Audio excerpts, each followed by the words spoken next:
way. Your job's a joke, you broke, your love life's the away. It's like you're always stuck in second gear. Thank you for coming in today, Marina, so we can talk about your new diagnosis of Crohn's. Yeah, I'm happy to be here since this is also new.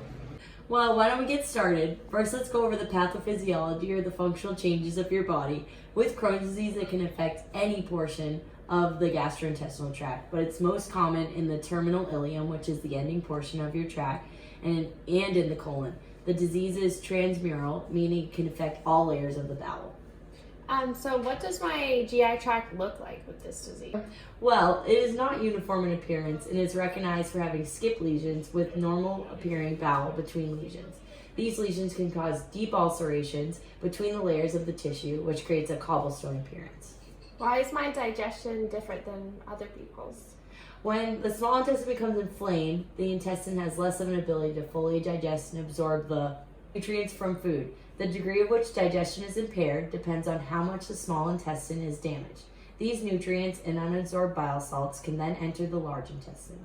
This results in malnourishment and lack of appetite in people with Crohn's. In addition, incompletely digested foods that travel through the large intestine and interfere with water conservation. When Crohn's disease affects the small intestine, it may cause diarrhea as well as malnutrition. Malnourishment is a major concern for individuals like you. It can lead to a loss of appetite, which can cause inadequate food intake. What happens if I continue to eat poorly and have these? With every flare-up of the disease, the intestines become more scarred, which can lead to the less ability to absorb nutrients. Since Crohn's disease is transmural, it can penetrate the bowel, with leading to further complications. What kind of complications? These complications can be recognized as fistulas, abscesses, and peritonitis. To help you avoid these complications from forming, I called the hospital nutritionist to come in and speak with you today. Come in! Hi, I'm Vanessa. I'm the nutritionist here at Spear. Caitlin told me to come in today to talk to you about foods you can and can't eat with Crohn's. Alright, sounds good. I'm gonna take a seat. Hello, Vanessa. We're just talking about you. Thank you for joining us today. This is Marina. We just finished going over the pathophysiology of Crohn's. If you'd like to begin your teaching, feel free to start. Yeah, why don't we begin? So I like to start every lesson with the foods that you should try to avoid because they're going to cause a flare-up, and like you and Dr. Catania talked about, it is going to cause issues in your GI system. Okay. So you're going to want to avoid caffeine, so no coffee or tea unless it's decaf, fresh fruit, uncooked vegetables. You don't want to have foods that are high in fiber. You don't want cereals, nuts, leafy greens. You really want to avoid foods that are high in sugar, that have skin, that are spicy. You don't want to eat anything raw. Definitely avoid prunes because you're going to be going to the bathroom. Yeah. Beans aren't good, and if you're going to have liquids, you really don't want them ice cold because that can cause a flare-up. Wow, that's a lot to take in. I know it can be a lot and it's new, so it's going to be a little challenging at first, but why don't we go over some of the foods that you can eat. So some foods that are good for you are bananas, white bread, white rice, electrolyte drinks that are diluted with water, fruit juices, applesauce, smooth peanut butter, and take note, it has to be smooth. You don't want to have any peanut butter that's chunky or has nuts in it because those nuts will cause the flare-up. You also want to have plain cereals, and notice before I said not to eat cereals, so that's why you want to make sure it's plain. You can have refined pastas, broth, cooked vegetables. You can have potatoes, but you got to make sure you take the skin off, and it's actually really good if you eat steamed fish. So like halibut or salmon would be really good for you. Well, I do love peanut butter and bananas, so that's good. It's always important to look on the bright side of the items that you can still have. So I was wondering if you want to learn some tips and tricks about looking at labels. Yes, please. Okay, well, first off, you're going to want to eat a high protein, high calorie, and low fiber diet. Okay. You're going to make sure you're eating 4 to 6 small frequent meals per day because this will reduce the recurrence of symptoms that you have had during your flare-ups. And when looking at the labels, it's important to look at the fiber, carbohydrates, sugar, vitamins, calories, and sodium. Because low fiber will decrease your cramping and avoid stimulating bowel movements, and You want to have higher calories if you're experiencing weight loss, which is a common thing for patients that have Crohn's. And you're going to want to eat low amounts of carbohydrates, especially during a flare-up. And then a low salt diet is used to help with reducing the water retention, and you want to avoid high amounts of sugar because this will irritate your bowels by causing diarrhea and gas. And some vitamins you want to look into taking or making sure the foods are high in are vitamins A, D, E, and K. All right, well, how much is too much and how much is too little? Well, now that you asked, I actually brought 2 items. Okay. One is good for you and one is not. And I was hoping we could go through the label together. So I'm sure you would assume that the oatmeal is bad for you. So the reason why is you see right here, there's a high amount of fiber. There's 10 grams of fiber in this. Yeah. And that can cause a flare-up, and it also will increase your amount of bowel movements. Okay. It has a good amount of calories, but you really want to be going higher than 100. And this does have a good amount of protein in it. It has 10 grams, but just the fiber in it will really just hurt your stomach. Okay. So don't be tricked if something has a good amount of protein in it, because you're gonna watch that fiber. Yeah. And also this has 11 grams of sugar, so that's really not good for you. But here we have some hummus, and it's just classic. There's nothing in it that would irritate your stomach. So the serving is right here. The protein in it, there's 13 grams of protein per every 2 servings. Okay. And it has a high amount of calories, which is you want. There's no sugar in it, which is good. Yeah. And sorry, it's just hard to follow. And there's only 1 gram of fiber, so it's not going to hurt your stomach. Okay. You're only worried if there's a high amount of fiber. If there's 1 or 2, it's really not that big of a deal, unless you find that 1 or 2 is causing a flare, Okay. and just cut it out. Thank you. This is very helpful. Do you have any other questions? Not at the moment, but do you have any way I could contact you in case a question does arise? Yeah, I brought you my card. Where did I put it? Oh, it's right here. So if you want to contact me, there's the office hours, my email, and my phone number. All So right.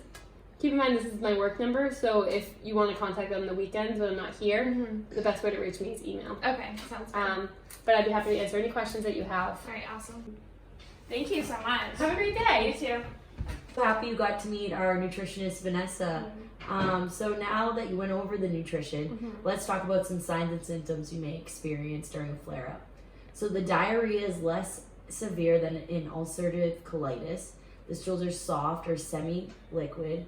Stools do not usually contain blood unless there is some type of perforation. The nutritional deficits arise from inability to absorb the nutrients, thus causing malnutrition. The electrolyte disturbances are very common. Abdominal pain usually is worse in the right lower quadrant. Fever may occur. High loose stools daily may occur with mucus or pus. There may be some abdominal distension, some tenderness or firmness upon palpation. There's a high-pitched bowel sounds that may occur. Steatorrhea may occur, which is oily, smelly stools which can float. Well, I can definitely say I've experienced that a lot. Let's talk about the medications that you're on and which foods you should avoid while taking these medications. With cyclosporin, concurrent ingestion of grapefruit or grapefruit juice can increase the serum levels, so it should be avoided. With methotrexate, caffeine decreases efficiency. Absorption is also impaired by concurrent enteral feedings because of metal cations. Absorption is decreased by food and or dairy products, so take an hour before or 2 hours after. Okay. Could you make a cheat sheet with all this information for me? Yes, of course. If you don't have any other questions, then I'm going to conclude this meeting with sending 2 of our chefs to your home to help you with creating your own meals to show you what is helpful and what is not. That would be so helpful. Thank you so much. Yeah, so nice to meet you. It was nice to meet Yeah. you. 3 weeks later. Come in.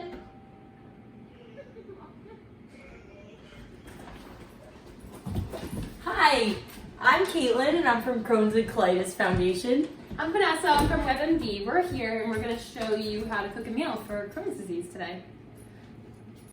Hi, I'm Marina and I have Crohn's disease. Breakfast is my favorite meal of the day, and I'm struggling to find a reliable source that teaches me what I can and cannot eat in order to avoid a flare-up. If you guys want to follow me to the kitchen?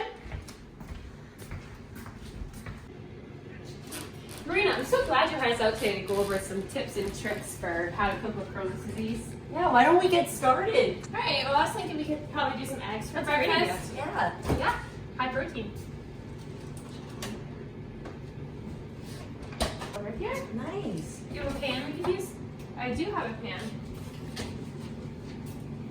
I think this would work. Yeah, that's perfect size. And you have a spatula right here. We'll take that out. Oops, sorry, that's my bad. I'm a little clumsy. Do you have any butter? I actually do. Let me just grab that.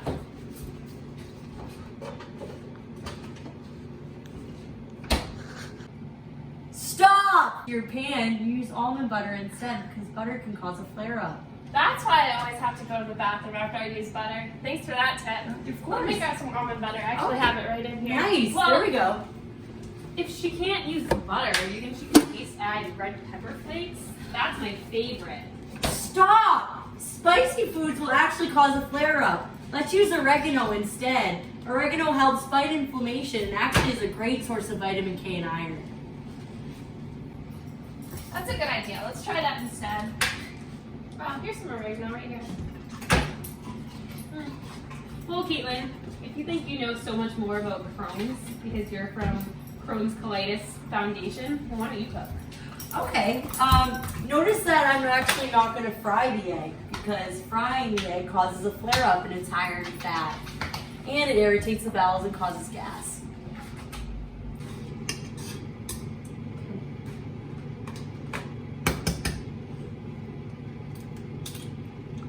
How many eggs would you like? Just one is fine. Just one? Okay.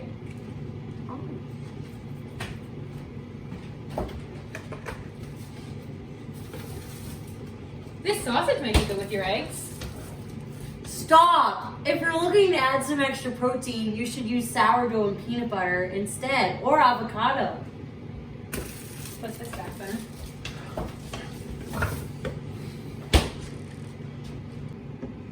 I actually just bought some chunky peanut butter. Let me grab that. Stop! If you're going to use peanut butter, it needs to be smooth peanut butter. Chunky peanut butter can irritate your bowels. Well, while breakfast is cooking, I can at least offer you guys some coffee, and I might even have some Baileys to put in it. Stop! Caffeinated beverages not only irritate the bowel, it can also cause dehydration. But if you're a fan of some dairy, you should add some almond milk instead. Also, you should avoid drinking alcohol because alcohol has short-term effects such as diarrhea and vomiting, and long-term effects such as ulcers and gastritis and malnutrition. So can she still have coffee? I recommend not to, but maybe a decaf. Oh, did you just go apple picking? We did. You want to have apples with your breakfast? Stop! Fresh fruits and vegetables may cause a flare-up and it's important to have a low fiber intake. How about a banana? It has loads of potassium in it and it's a nice nutritional supplement. Oh, nice. Breakfast is starting to smell really good. Is it almost ready? I'm ready to take the eggs off the pan. Can you grab a plate? Sure thing.